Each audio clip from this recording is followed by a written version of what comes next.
Tito Bachmann es analista político y titular del Centro de Estudios de Opinión Pública. Roberto, te saluda Pablo Markowski. Buen año ante todo. Ante todo, buen año. ¿Cómo estás, Pablo? Y coincido con lo que planteaste. Entender la historia es poder tener mayor capacidad de ubicarse en el presente. Es un principio muy importante. Sí, sí. Sospecho que por lo que venías escuchando, y ya no estamos hablando del futuro inmediato, sino del presente, había dentro de las palabras de Milei en campaña algo que te permitiera vislumbrar la brutalidad, si se me permite el término, con la que a grandes rasgos se está manejando, sobre todo por las consecuencias inmediatas que está generando en los sectores populares.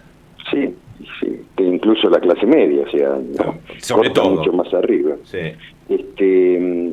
Mirá, todos esperaban de Milei, esperaban, hay gente que tenía total conciencia, hay un público que tenía total conciencia de que con Milei las cosas iban a ser muy duras. Milei hablaba de una dolarización al todo nada, dolarización que es virtual en este momento, ¿no? Vamos a un país prácticamente dolarizado, aunque no creo que llegue a tomar esta moneda, quizás sea otro tipo de convertibilidad.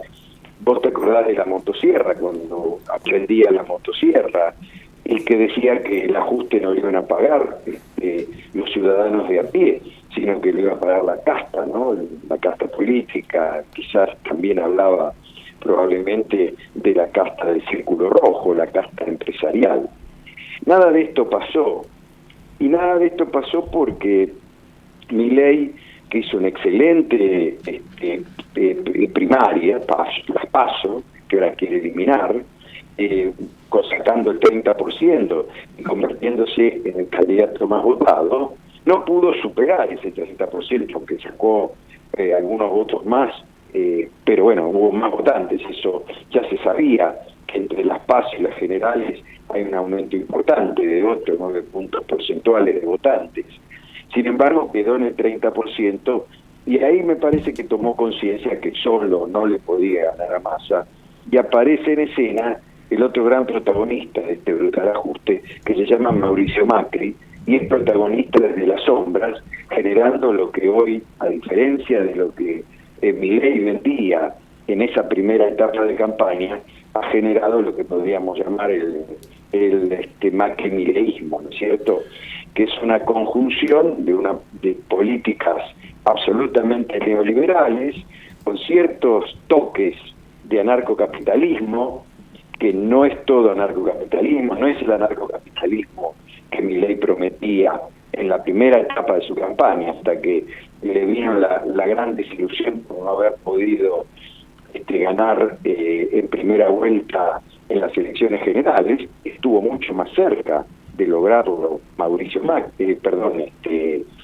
Sergio Massa, que quedó a 4 puntos de poder lograr superar ese 40% que le hubiera dado la presidencia, y bueno, y generó esta nueva realidad que hoy la tenemos a todas luces, donde este sistema, que es la casta que gobierna realmente, porque incluye a muchos de los políticos tradicionales, incluso hay hasta cuadros del menemismo, Barra es uno de ellos, y es el procurador, no es un cargo menor el que tiene Barra, y donde también está el Círculo Rojo de las empresas que se favorecen. Hoy fue escandaloso lo de Masalín Particulares, un funcionario que le quita impuestos al tabaco, y se trascendió que este funcionario había sido vicepresidente de Masalín años atrás, y bueno, y los ajustes, esto que Macri no pudo hacer en su gobierno, que hoy lo está haciendo con Milei a la cabeza y con grandes dificultades, porque hay dos cosas que se notan con con gran claridad.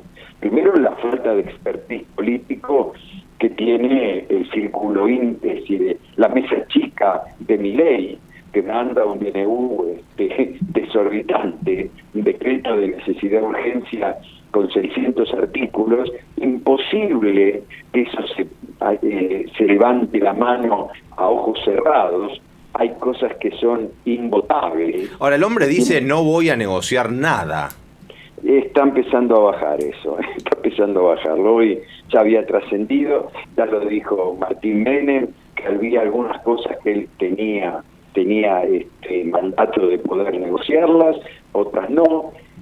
Lo de los derechos laborales, lo de las reformas laborales, van contra la Constitución directamente. Esto va a ser muy difícil que lo paren.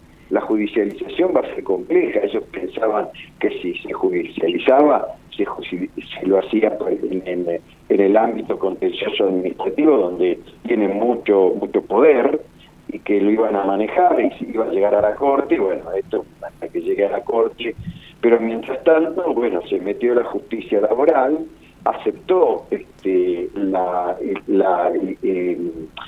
no solo el derecho de amparo, sino de que congeló los efectos de este tema, del tema laboral, en el DNU. Esto es el primer fracaso, digamos, de Milei, y el primer fracaso demuestra que además, como esto fue hecho, que aparentemente lo escribieron estudios jurídico-contables de las grandes empresas argentinas, carece de una redacción adecuada a lo que es el Estado. No conoce muy bien cómo funciona el Estado la mayor parte de los funcionarios que acompañan a Milei. Y esto genera grandes problemas. Ahora, Roberto, uno podría asegurar que, uno tiene que asegurar que Javier Milei, presidente, tiene legitimidad de origen, vale decir, fue votado por amplia mayoría. Fue votado por el 55% de los argentinos en un balotaje. Bien, ahora hay otras formas de la legitimidad, que es la legitimidad en ejercicio. ¿Sí? Exactamente, que ese es otro tema. ¿Cómo? Ahí viene el tema. Entonces, acá tenés una situación de cosas que van a un DNU que no pueden ser, un DNU que no va, que está flojo de papel, le dirían en el barrio, más esa ley base llamada de ómnibus, o base para la Argentina y la libertad, en ese concepto tan acotado, porque la libertad es un concepto muy amplio para llamarlo bases. Este es un concepto absolutamente económico. Eso no va a ser también muy difícil que todas las cosas se voten.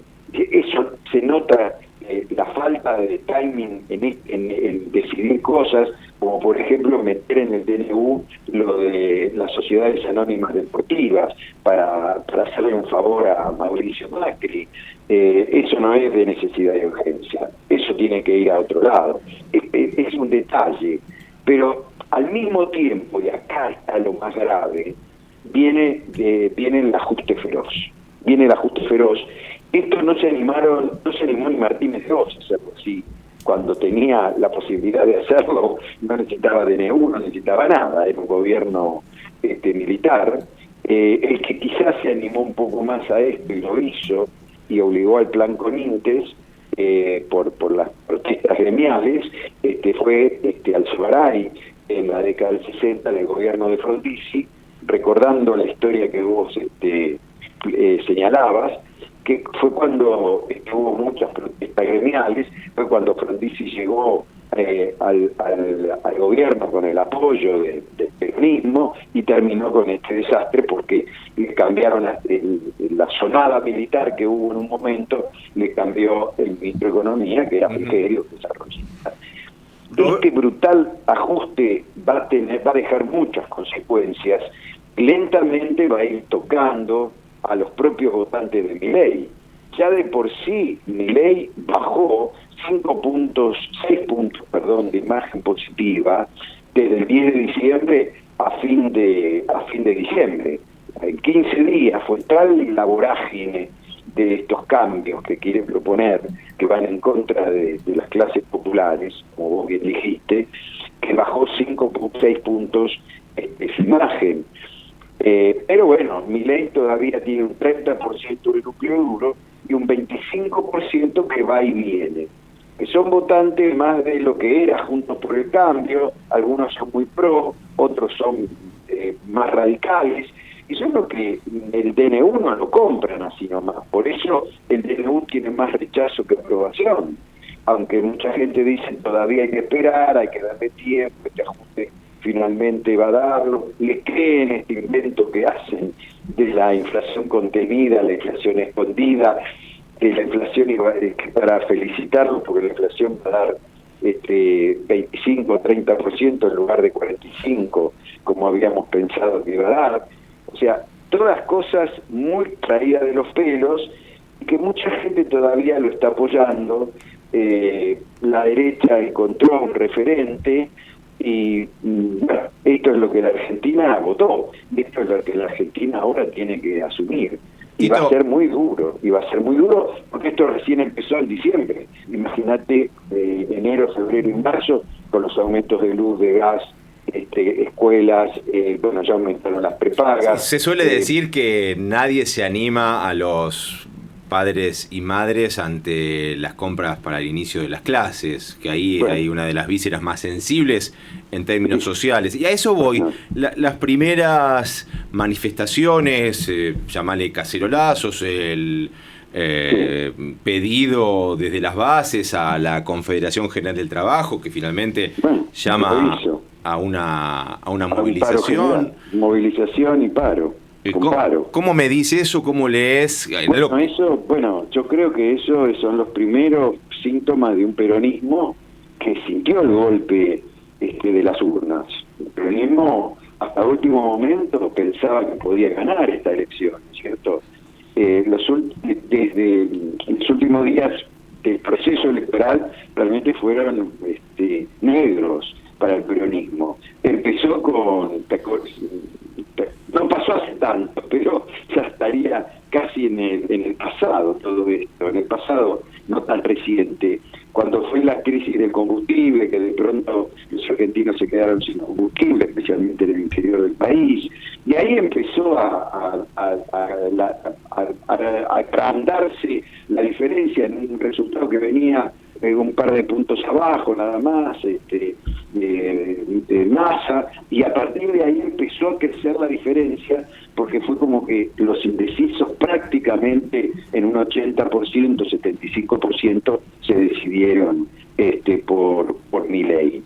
Esto quiere decir que hay mucha gente que tomó esta decisión a último momento y que ahora está dudando, pero hay mucho antiperonismo ahí, y eso vamos a ver cómo se va manejando y cómo el peronismo trata de sostener esta situación, especialmente en el trabajo. Hoy hay dos elementos que van a ser centrales en esta resistencia democrática, si querés llamarlo de alguna manera, como a mí me gusta definirlo. Bien, sí, comparto. Resistencia democrática me parece un término que tenemos que utilizar. Que empezar a utilizar en este sentido. Y esta resistencia democrática es políticamente en el Congreso. O sea, el peronismo tiene que unirse con todas las fuerzas populares que estén en contra de esto, con la izquierda, tiene que seducir a peronistas que están en el limbo entre un lado y otro, gobernadores que tienen que poner las barbas en remojo y no dormir la larga siesta norteña, como pasó en algunas provincias del interior. Esta reforma electoral bien hecha, la Argentina la necesita. No se pueden tener elecciones del mes de febrero al mes de noviembre. No, queda claro.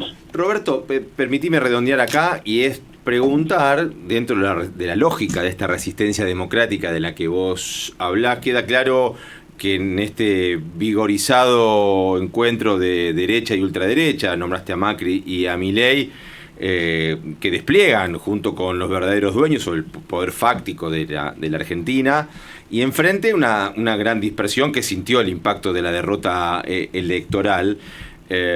Y a modo de doble pregunta para el cierre, hay una sensación de una inercia rumbo a algo que colapsa en términos sociales. Sí. Sí, seguí con la pregunta. Y por lo tanto, ¿quién lideraría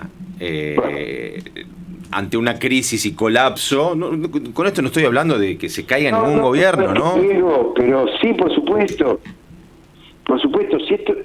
si esto se sigue llevando adelante así con esta virulencia, esto va a generar una crisis social importante. Esto empieza ahora, pero ya hay movilizaciones de ATE, los movimientos sociales no se van a quedar quietos, están empezando a pedir comida, hay gente que no le alcanza para vivir, la gente que te planteaba que no llega a fin de mes era un 70%, ahora ya es un 80%, es decir, esto va a ser muy duro y esto va a generar una necesidad de un rumbo alternativo, y esto es la búsqueda de los dirigentes que hoy tienen mejor imagen. Hay que ver qué pasa con esto. Massa ha vuelto, a pesar de que en el discurso de la derrota dijo que él se retiraba y que se iba a dedicar a la actividad privada, es cierto que hace algo en el ámbito privado, pero también está laburando todos los días en sus oficinas. Kicillof es otro caso, no tiene muy buena relación con el peronismo Kicillof, habrá que ver cómo lo genera. Y Quintela, el gobernador de La Rioja, se ha puesto al frente de los gobernadores del interior, es el que ha dado más la cara. ¿Y qué va a pasar con la Liga de Gobernadores del Sur? No hay muchos peronistas en esa liga, ¿no? Pero hay muchos que lo miran con más cariño, digamos, al peronismo. Bereltineque en Río Negro, Rolo Figueroa en Neuquén, que es un MPN peronizado, digamos, si lo queremos llamar de alguna manera. ¿Qué pasa con Vidal en Río Gallegos, dirigente gremial, no cercano al peronismo, pero... Y después también queda Melelia en Tierra del Fuego. Hay muchos gobernadores acá que pueden convertirse en figuras. Vos fijate cómo los gobernadores incluso se pararon de mano frente al tema de la pesca, una vergüenza la pérdida de soberanía que implicaba. Pero es un largo camino que todavía no le ves la punta, donde ves a algunos que se asoman. Kicillof es uno de ellos, Quintela es otro como gobernador, por supuesto que Massa también está presente, y una Cristina Fernández de Kirchner que no sabemos, que está ahí atenta, pero que ya dijo en sus últimos discursos que otros tomen el bastón de mariscal. ¿Serán tiempos de Guado de Pedro para tomar más ese protagonismo? También ahí tenemos dudas.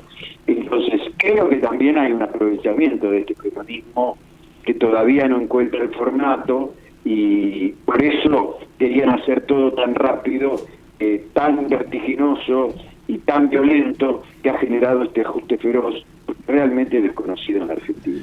Tito Bachmann, como siempre, un gusto escucharte y compartir la charla contigo. Un abrazo y será hasta la próxima. Un abrazo y hasta la próxima. Chao.